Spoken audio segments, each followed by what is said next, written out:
لا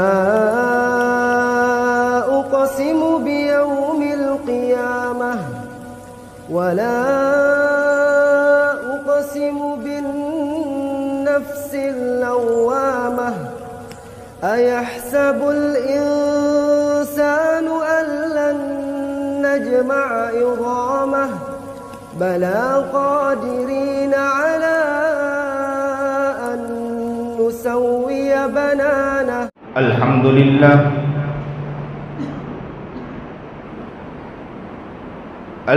لله نحمده ونستعينه ونستغفره ونؤمن به ونتوكل عليه ونعوذ بالله من شرور أنفسنا ومن سيئات أعمالنا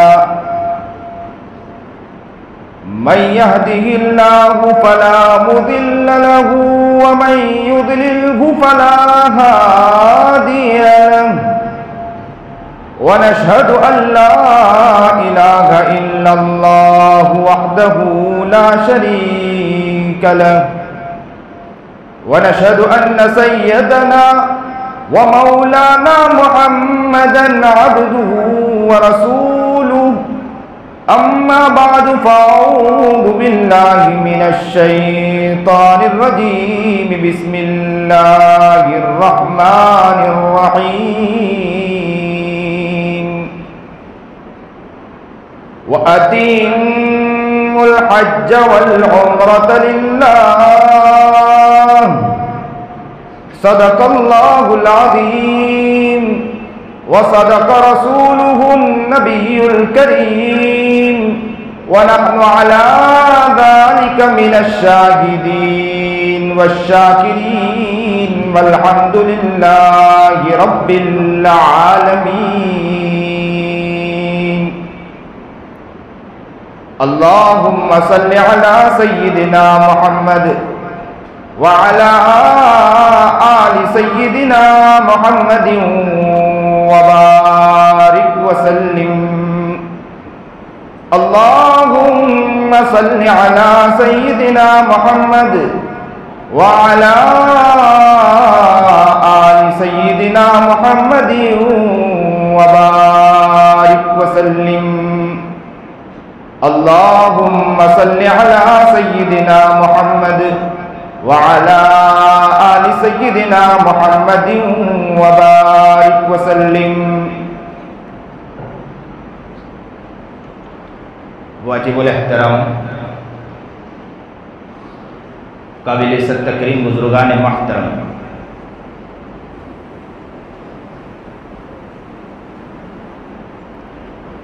عنقریب ذی الحج کا مہینہ آ رہا ہے، تو آج ہم اس بات کو سمجھنے کی کوشش کریں گے اور دل میں وہ کیفیت اور محبت پیدا کرنے کی کوشش کریں گے کہ جو محبت ہمارے اکابر اسلاف علماء بزرگان دین پیدا کیا کرتے تھے۔ کعبۃ اللہ ہی کو بیت اللہ کہتے ہیں۔ بیت اللہ یعنی اللہ کا گھر۔ اللہ کا گھر سے مطلب یہ مطلب نہیں کہ معاذ اللہ اللہ اس میں رہتے ہیں، یہ مطلب نہیں، بلکہ بیت اللہ سے مطلب یہ ہے کہ اللہ کی تجلیات بیت المعمور سے ہوتے ہوئے بیت اللہ کی طرف آتی ہیں، اس تجلیات اور اس جگہ کا نام بیت اللہ ہے۔ اسے یوں سمجھیں کہ پرنالے پر پانی گرتا ہے تو پانی جس طرح پرنالے پر گرنے لگتا ہے، پانی نیچے کی طرف آتا ہے، یوں سمجھو کہ اللہ کی تجلیات بھی اسی طرح نیچے کی طرف بیت اللہ کی طرف آتی ہے اور وہاں سے پوری دنیا میں منتقل ہوتی ہے۔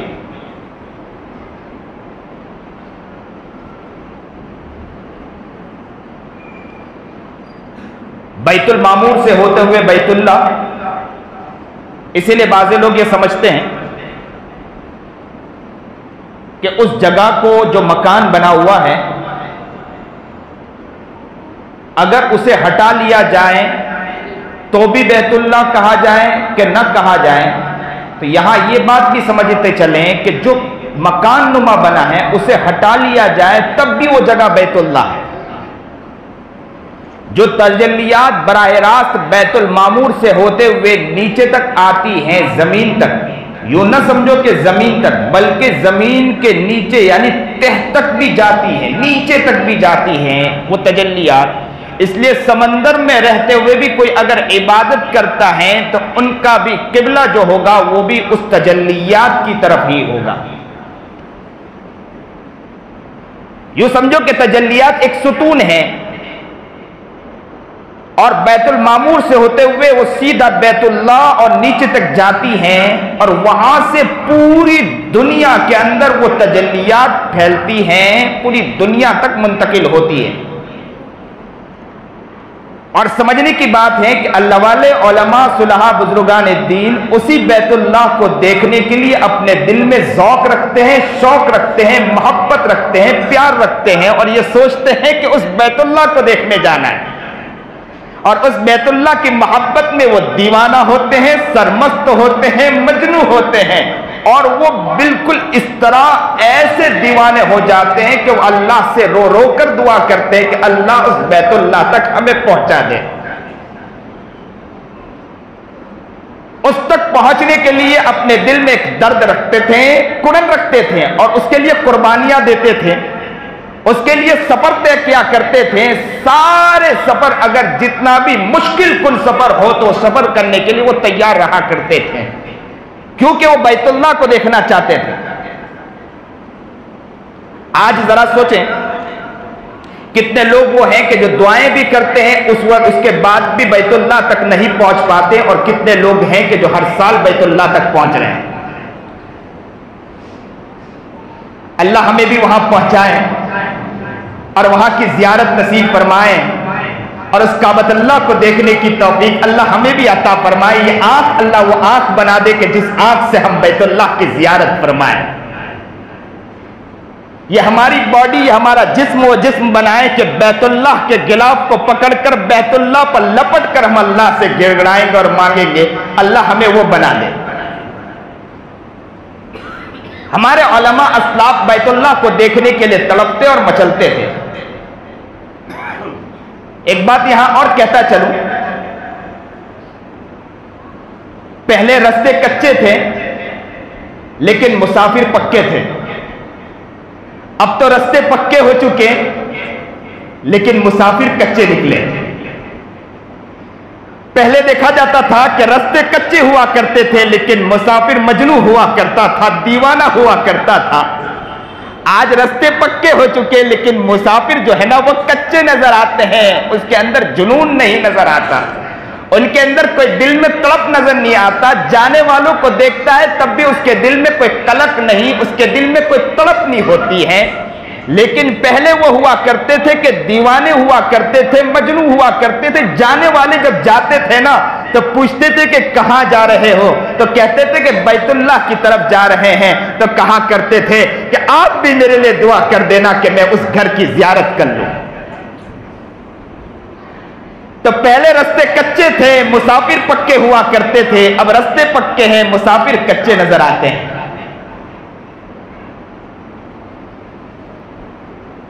آج میں نے اس موضوع کو چھیڑنا اور اس ٹاپک کو چھیڑنے کا مقصد یہ ہے کہ ہمارے دل میں اس بیت اللہ کی محبت پیدا ہو، جنون پیدا ہو، دیوانگی پیدا ہو، راتوں کو بھی ہم روئیں کہ اس بیت اللہ کو ہم دیکھیں گے۔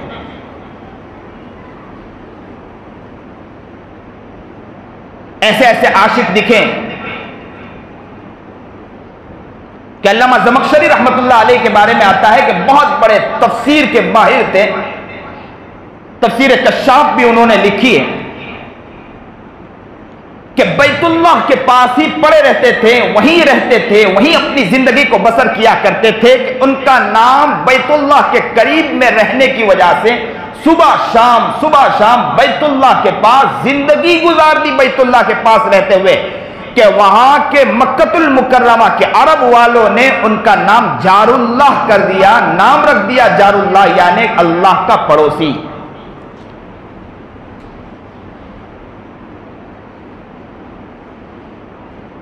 بعض اللہ والوں کے بارے میں آتا ہے، قاری رحیم الدین پانی پتی رحمت اللہ علیہ کے بارے میں آتا ہے کہ وہ مدینہ منورہ میں جاتے تھے تو کہتے تھے کہ پہلی صف میں تکبیر اولیٰ کے ساتھ نماز ادا کیا کرتے تھے، اور کوئی نماز، کہتے کہ جب بھی جاتے تھے تو کوئی نماز ایسی نہیں گزرتی تھی کہ تکبیر اولیٰ کے ساتھ اور پہلی صف میں امام کے پیچھے نہ ہو۔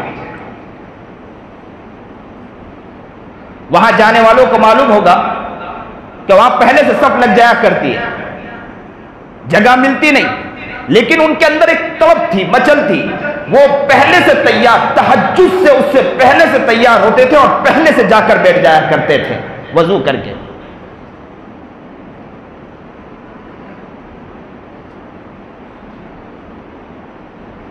دیار یثرب میں گھومتا ہوں، دیار یثرب میں گھومتا ہوں، نبی کی چوکھٹ چومتا ہوں، دیار یثرب میں گھومتا ہوں، نبی کی چوکھٹ کو چومتا ہوں، شراب عشق پی کر جھومتا ہوں، شراب عشق پی کر جھومتا ہوں، رہے سلامت پلانے والے۔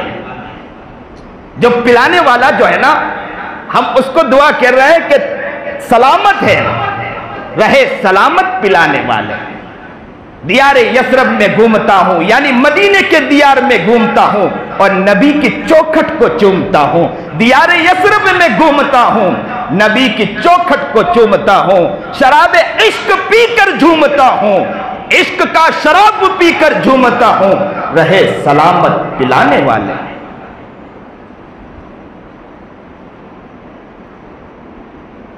ایسے سے اللہ والے گزرے ہیں کہ بیت اللہ کی محبت میں دیوانگی کے اندر مستانہ ہوا کرتے تھے۔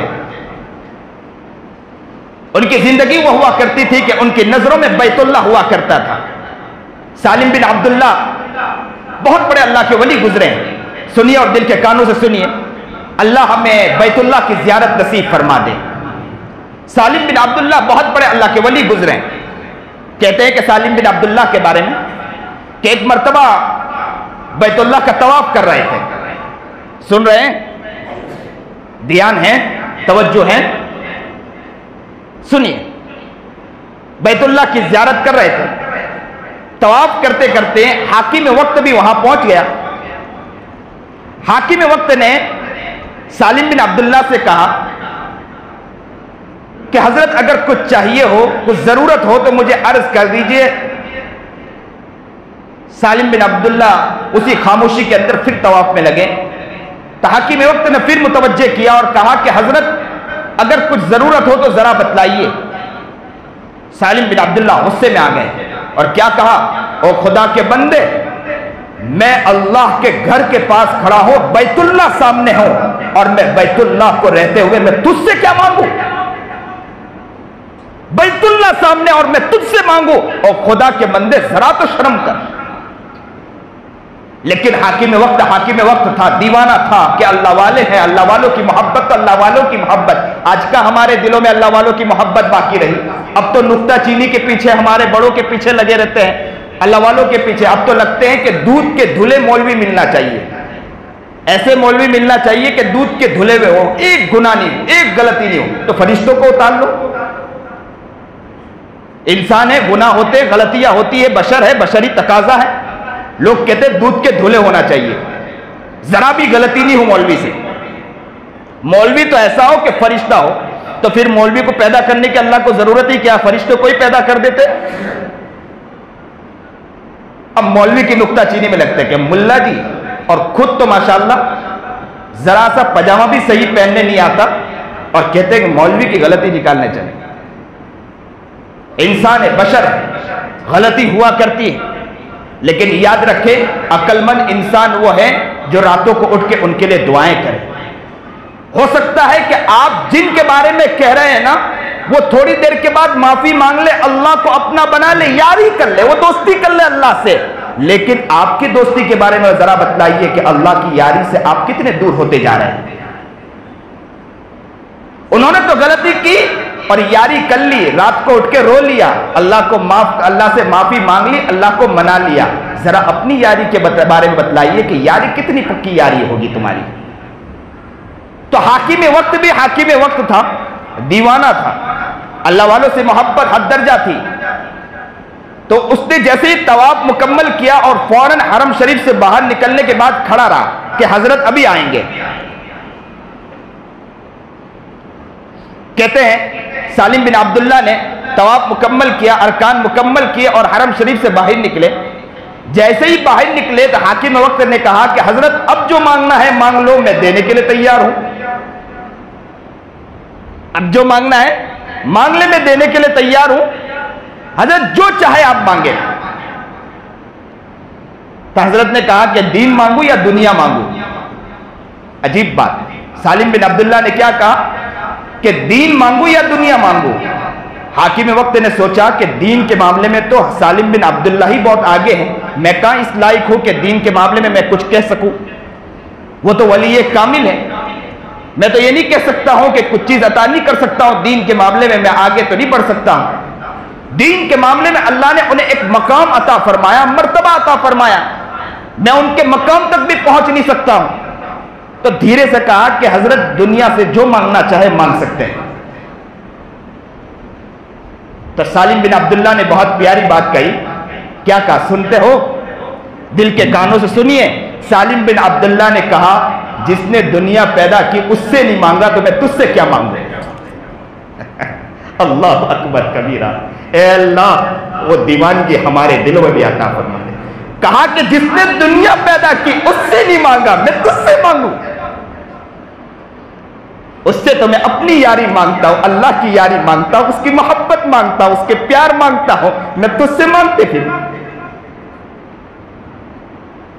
کیا محبت تھی! وہ اللہ کو دیکھنے کے بعد دنیا کو دیکھتے نہیں تھے، اللہ سے یاری کے بعد دنیا کی یاری ان کے قریب نہیں آتی تھی۔ آج مسلمانوں، ہم اپنے دل کی طرف جھانک کر دیکھیں کہ یاری ہے تو کہاں کی یاری ہے، اور یاری نہیں تو کہاں کی یاری نہیں ہے۔ دوست تو ہزاروں ہم نے بنا لیے، بھائی تو ہزاروں ہم نے بنا لیے، لیکن یار نہیں بنایا تو اللہ کو ابھی تک یار نہیں بنا پائے۔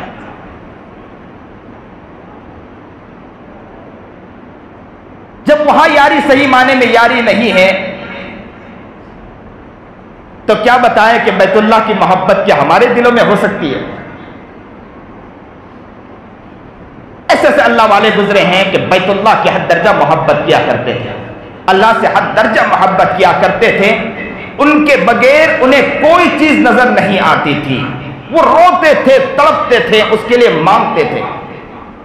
ایک شخص کے بارے میں آتا ہے، امام مالک رحمت اللہ علیہ کہتے ہیں، مالک بن دینار رحمت اللہ علیہ کہتے ہیں کہ مالک بن دینار کہتے ہیں کہ ایک مرتبہ میں گھر سے نکلا، سخت دھوپ، ایسا لگ رہا تھا کہ سورج جو ہے نا آگ برسا رہا، اتنی سخت دھوپ تھی، دوپہر کا عالم تھا۔ میں گھر سے نکلا تو دیکھا کہ کوئی گھر سے نکل بھی نہیں رہا، سب اپنے گھروں میں محبوس ہیں۔ چرند پرند کو دیکھا کہ چرند بھی درختوں میں چھپے پڑے ہیں، جانور کو دیکھا کہ جانور درخت کے سائے کے نیچے بیٹھے ہیں، اتنی سخت دھوپ ہے، اس دھوپ کے اندر کوئی گھر سے باہر نہیں نکل رہا۔ امام مالک بن دینار کہتے ہیں کہ مجھے کچھ کام تھا، میں گھر سے نکل گیا، تھوڑے ہی دور گیا، دیکھتا ہوں کہ ایک شخص ہے جس کے پیر نہیں تھے اور بغیر پیر کے چل رہا تھا اور گھسٹتے گھسٹتے آگے بڑھ رہا تھا۔ مالک بن دینار نے اس سے پوچھا کہ کہاں جا رہے ہیں؟ تو کہا کہ میں حج کے لیے جا رہا ہوں۔ تو کہا کہ اتنی سخت دھوپ، اور اس بندے کا حال تو یہ تھا کہ اس پسینے میں شرابور تھا اور چہرہ سرخ ہو چکا تھا دھوپ کی وجہ سے، اور ہاتھ کالے ہو چکے تھے، اور وہ پھسلتے تھے کیونکہ دونوں پیر نہیں تھے، سورین کے بل چل رہا تھا۔ تو وہ شدت کے عالم کو دیکھتے ہوئے مالک بن دینار نے کہا کہ تھوڑی دیر کے لیے میرے گھر میں آرام کر لیجئے، تاکہ یہ ہے کہ تھوڑا سا سکون مل جائے تو پھر نکل جانا، اور رات کا سناٹا ہو اور دھوپ کچھ کم ہو جائے تو اس وقت نکل جانا، اس لیے کہ حج کے ایام میں کافی دن باقی ہیں۔ اس نے کہا نہیں، مجھے جانا ہے حج کے لیے، میں رک نہیں سکتا۔ تو کہا کہ، اور انہوں نے یہ بھی الفاظ کہے کہ آپ کے پاس تو پیر ہے، میرے پاس پیر نہیں ہے، آپ پیر کے سہارے جلدی جلدی پہنچ جاؤ گے، میں بغیر پیر کے جلدی نہیں پہنچ سکتا ہوں، تو میں تو گھسٹتے گھسٹتے ہی جاؤں گا۔ کہا کہ اچھی بات ہے۔ مالک بن دینار نے کہا کہ ایسا کرتا ہوں کہ میں تجھے سواری کا انتظام کر دیتا ہوں۔ اس نے یوں، مالک بن دینار کہتے ہیں کہ میں نے دیکھا کہ اس نے یوں غصے میں مجھے دیکھا اور اس کی آنکھیں سرخ ہو چکی تھی، اور کہا کہ مالک بن دینار میں تجھے بہت عقل مند سمجھتا تھا، ذرا بتائیے کہ جو غلام اپنے مالک کو ناراض کر بیٹھا ہو، اپنے مالک کا نافرمان ہو، کیا وہ سواری پر بیٹھ کر اپنے مالک کو راضی کرنے جائے گا؟ میں اپنے مالک کا نافرمان ہوں، میں اپنے مالک کو ناراض کر بیٹھا ہوں، تو میں سواری کے ساتھ کس طرح چلا جاؤں؟ میں تو اسی طرح اپنے سینے کے بل گھسٹتا گھسٹتا اپنے مالک کے پاس جا کر معافی مانگوں گا۔ اللہ اکبر کبیرہ۔ کہتے ہیں کہ یہ کہا اور وہ دیوانہ چل پڑا۔ مالک بن دینار کہتے ہیں کہ اللہ کا احسان کہ ایسا ہوا کہ ایک دن وہ آیا کہ مجھے حج کی توفیق مل گئی، اللہ کی طرف سے کرم ہوا، مہربانی ہوئی کہ مجھے حج کی توفیق ملی، میں حج کے لیے چلا گیا۔ بولے میں جب حج کے لیے جب وہاں پہنچا، جب اس حج میں نے پورے حج ارکان ادا کیے، سارے ارکان ادا کیے، عرفات اور ساری چیزیں ادا کر کے شیطان کو کنکر مار رہا تھا کہ دیکھا کہ کچھ لوگ ہجوم اور کچھ لوگ کھڑے ہیں، گرد لگا کے کھڑے ہیں۔ مالک بن دینار کہتے ہیں کہ میں قریب گیا کہ دیکھنے کے لیے کہ کون ہے، تو پوچھا کہ یہاں کون ہے، تو کہا کہ ایک بندہ ہے جو ہے ان کے پیر نہیں ہے اور رو رہا ہے۔ تو کہا کہ ذرا ہٹیے۔ مالک بن دینار کہتے ہیں کہ میں اسے دیکھا کہ وہ وہیں بیٹھا اور وہی شخص تھا، اور وہ اللہ کے سامنے رو رہا تھا۔ اور کیا رو رہا تھا؟ وہ یہ کہہ رہا تھا کہ اللہ یہ لوگ جو کھڑے، میں نے سارے ارکان ادا کر دیے، میں نے بیت اللہ کا طواف کیا، میں نے عرفات ادا کیے، سارے ارکان ادا کر دیے، شیطان کو کنکر بھی مارا، اب قربانی دینا ہے کہ بکرے کو ذبح یا چیز کو ذبح کرنا ہے، میرے پاس اس کے دینے کے لیے کچھ نہیں، اور جو لوگ یہاں کھڑے ہیں ان کے پاس تو استطاعت اور طاقت ہے کہ وہ ابھی قربانی کر دیں گے، میرے پاس کچھ نہیں، میرے بدن پر بس یہی کپڑا ہے، اس کے علاوہ کچھ نہیں ہے۔ اللہ اللہ اللہ، میرے بدن کے اوپر کپڑے کے علاوہ کچھ نہیں ہے، صرف یہ بدن ہے، اللہ میں یہ بدن کو تیرے نذرانے پیش کرتا ہوں، اللہ تو میری روح کو نکال دیجئے تاکہ میں اسی کو قربانی دینا چاہتا ہوں۔ اور کہتے ہیں کہ انہوں نے اسی وقت لا الہ الا اللہ محمد رسول اللہ، کلمہ لا الہ الا اللہ پڑھا، اور روح قفص عنصری سے اس کی پرواز ہو گئی۔ اللہ اکبر کبیرہ۔ کیا دیوانے لوگ تھے، ایسے ایسے عاشق گزرے ہیں نا کہ بیت اللہ کو دیکھنے کے لیے تڑپتے تھے، مچلتے تھے۔ تو میں اسی لیے کہا کرتا ہوں کہ پہلے رستے کچے تھے، مسافر پکے ہوا کرتے تھے، آج رستے پکے ہیں لیکن مسافر کچے نظر آتے ہیں۔ آج ہمارے اندر وہ جنون نہیں ہے، وہ دیوانگی نہیں ہے، وہ محبت اب باقی نہیں رہی ہے۔ یہ دل کے اندر وہ دل بنائے، اس دل کو وہ دل بنائے کہ جس دل میں عشق ہو، محبت ہو، اللہ کے گھر کو دیکھنے کا شوق پیدا کرے، محبت پیدا کرے۔ آج ہم ایک ساتھ اللہ سے کہتے ہیں کہ اللہ ہمیں آپ کے گھر کی زیارت نصیب فرما دے، نبی کریم جناب سرکار دو عالم صلی اللہ علیہ وسلم کی زیارت نصیب فرما دے۔ ہم بھی وہ عاشق بن کر جانا چاہتے ہیں، دیوانے بن کر جانا چاہتے ہیں۔ آج بھی رستے میں آ رہا تھا کہ میں نے سنا کہ ایک شخص پیدل سفر کے لیے نکل گیا بیت اللہ کی طرف۔ اب دیوانے کہاں نظر آتے؟ اللہ کے گھر کو دیکھنے کی دیوانگی کہاں نظر آتی ہے؟ لوگ روپیے میں پڑے ہیں، پیسوں میں پڑے ہیں، رقموں کے پیچھے پڑے ہیں۔ اب تو یہ حال ہے کہ قربانی کے ایام میں، قربانی کا موسم آتا ہے تو قربانی نہیں کر پاتے ہیں، اور اس میں بھی بہانہ ہیلا حوالہ نکالتے ہیں اور کہتے ہیں کہ بھائی قربانی کسی طرح ہم پر بچ جائے۔ یاد رکھیں، اگر آزاد ہیں، عاقل ہیں، اور زکوٰۃ جن پر واجب ہو جاتی ہو، سال چاہے گزرے نہ گزرے، ان پر قربانی واجب ہے۔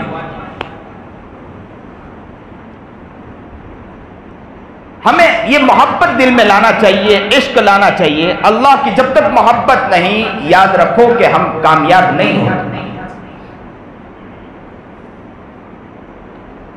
ایک واقعہ مجھے یاد آیا گوالیہ کے بارے میں، جنہیں نقل کیا مولانا ادریس صاحب نے، مولانا ادریس کاندھلوی رحمۃ اللہ علیہ. بہت پیارا واقعہ نکل کیا، سنیے اور دل کے کانوں سنیے. کہتے ہیں کہ گوالیہ ایسا عاشق تھا، دودھ کا دوہنے والا، گائے کو چرانے والا. جو بھی حج پڑھ کے آتا تھا ان سے پوچھتا تھا کہ آپ حج کر کے آئے ہیں؟ تو کہا ہمیں حج کر کے آیا ہوں. پھر جو بھی آتا تھا ان سے کہتے تھے کہ اللہ کا گھر کیسا ہے، بیت اللہ کیسا ہے، نبی کی جالی کیسی ہے، نبی کا علاقہ کیسا ہے.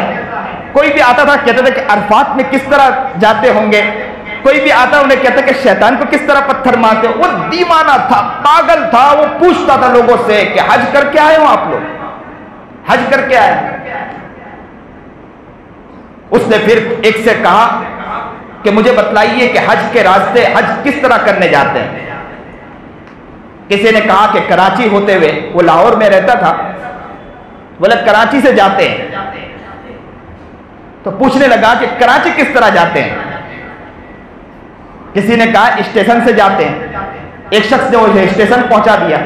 اسٹیشن میں گھومتا رہا پاگلوں کی طرح پھرتا رہا اور کیا کہتا رہا کہ ذرا بتلائیے کہ حج کرنے کس طرح جاتے ہیں. وہ دیوانے ہوا کرتے ہیں نا. اب تو دیوانگی ہمارے اندر کہاں رہی. وہ دیوانہ تھا، گھومتا رہا اور کیا کہتا رہا کہ بتلائیے حج کرنے کس طرح جائیں گے اور کراچی کس طرح پہنچیں گے. تو ایک ٹرین کا چلانے والا، اس نے کہا، اس کے دل میں خیال آیا کہ بار بار یہ گھومتا رہتا، پوچھتا رہتا، چلو اس کو بٹھا لو. اس نے اپنی بوگی میں بٹھا لیا، ان کو وہاں پہنچا دیا کراچی. کہا کہ کراچی پہنچ گیا. تو کہا کہ حج ہاؤس کا، حج ہاؤس کسی نے بتلایا، وہ حج ہاؤس پہنچ گیا. کہتے ہیں کہ حج ہاؤس پہنچنے کے بعد وہ دیکھنے لگا کہ میں حج کے لیے کس طرح جاؤں. دیکھا کہ لوگ جا رہے ہیں، آ رہے ہیں، پاسپورٹ دکھا رہے ہیں، ٹکٹ دکھا رہے ہیں، اور ٹکٹ دکھانے کے بعد آگے بڑھ جاتے ہیں. اس کے پاس نہ ٹکٹ تھا، اس کے پاس نہ پاسپورٹ تھا، کوئی بھی چیز نہیں تھی. سنیے اور دل کے کانوں سے سنیے. اب گوالیہ تو دیوانہ تھا، پہنچ گیا. اور پہنچنے کے بعد اس طرف متوجہ رہیے. پہنچ گیا اور پہنچنے کے بعد جب اس نے دیکھا کہ لوگ جا رہے ہیں، آ رہے ہیں، اور وہ دیوانہ اللہ سے دعا کرتا رہا کہ اللہ میرے لیے کوئی راستہ کھول دے. اس کے دل میں اچانک خیال آیا کہ کلی جو ہے نا، وہ سامان لے کر جا رہے ہیں اور سامان رکھ رہے ہیں اندر کشتی میں جا کر سامان لے رہے ہیں. پہلے تو جہاز کے ذریعے جایا کرتے تھے سمندر کے راستے سے. تو کہا کہ کلی کو دیکھا کہ کلی سامان لے کر اندر رکھنے جا رہے ہیں. تو اس نے ایک کلی سے دوستی کی اور کہا کہ آپ ایسا کیجئے کہ مجھے حج کا بہت شوق ہے.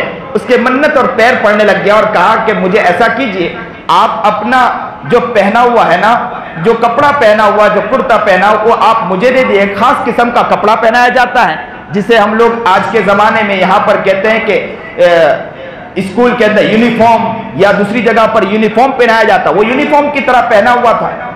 تو کہا کہ یہ یونیفارم مجھے دے دیجئے تاکہ میں اندر چلا جاؤں، اور جب اندر چلا جاؤں گا سامان رکھنے کے بعد میں کسی کے ہاتھوں یہ میں کپڑا پہنچا دوں گا، یہ یونیفارم تیرا پہنچا دوں گا. اس کلی نے مان لیا اس کی دیوانگی کو دیکھتے ہوئے. کہتے ہیں کہ وہ سامان لیا اور سامان لے کر اندر گیا کشتی میں. اور جانے کے بعد اب تو کلی تھا تو کلی کی وجہ سے چیکنگ تو ہوئی نہیں، اندر چلا گیا. کہتے ہیں دیوانے ایسے بھی ہوا کرتے ہیں. اندر پہنچ گیا. پہنچنے کے بعد کسی کے ہاتھوں اس نے کپڑے پہنچا دیے باہر اور اپنے کپڑے پہن لیے اور اندر ہی چھپ کر بیٹھ گیا. جہاز نکل پڑا. کئی دن کے مسافت طے کرنے کے بعد جیسے جیسے قریب ہونے لگا وہ کبھی ادھر گزر کرتا رات بسر کرتا، کبھی ادھر رات بسر کرتا، چھپ کے رات بسر کرتا رہتا. راتوں کو سب لوگ اپنے کمرے میں جا کے آرام کرتے، اچھے بستر پر آرام کرتے. یہ بیچارہ چھپ کے آرام کرتا تھا اور بھوکا رات گزار کے کس لیے دیوانگی کے اندر جا رہا تھا کہ مجھے بیت اللہ کی زیارت کرنی ہے. اللہ اکبر کبیرہ. کہتے ہیں کہ جیسے جیسے قریب آیا اس نے ایک سے دوستی کر لی تھی اور کہا کہ جیسے جدہ قریب آ جائے تو مجھے بتلانا کہ جدہ قریب آ چکا. تو کسی نے بتلایا کیونکہ وہاں اترنے کے بعد باہر کس طرح نکلے، وہاں تو کوئی کلی دوستی نہیں ہے. تو جیسے جدہ قریب آنے گیا اس شخص نے کہا کہ جدہ قریب آ گیا. جیسے اس نے کہا کہ جدہ قریب اور پورٹ قریب تھا، وہ شخص اوپر چڑھا. اوپر چڑھنے کے بعد چھلانگ مار دی پانی کے اندر. وہ شخص کہنے لگا، تعجب کرنے لگا کہ اس نے چھلانگ ماری اور تھوڑی دیر وہ دیکھتا رہا کہ وہ اوپر آ جائے گا، لیکن وہ پانی کے اندر چلا گیا، پتہ نہ چلا کہ کہاں چلا گیا. وہ شخص کہتا ہے کہ میں تو چلا گیا.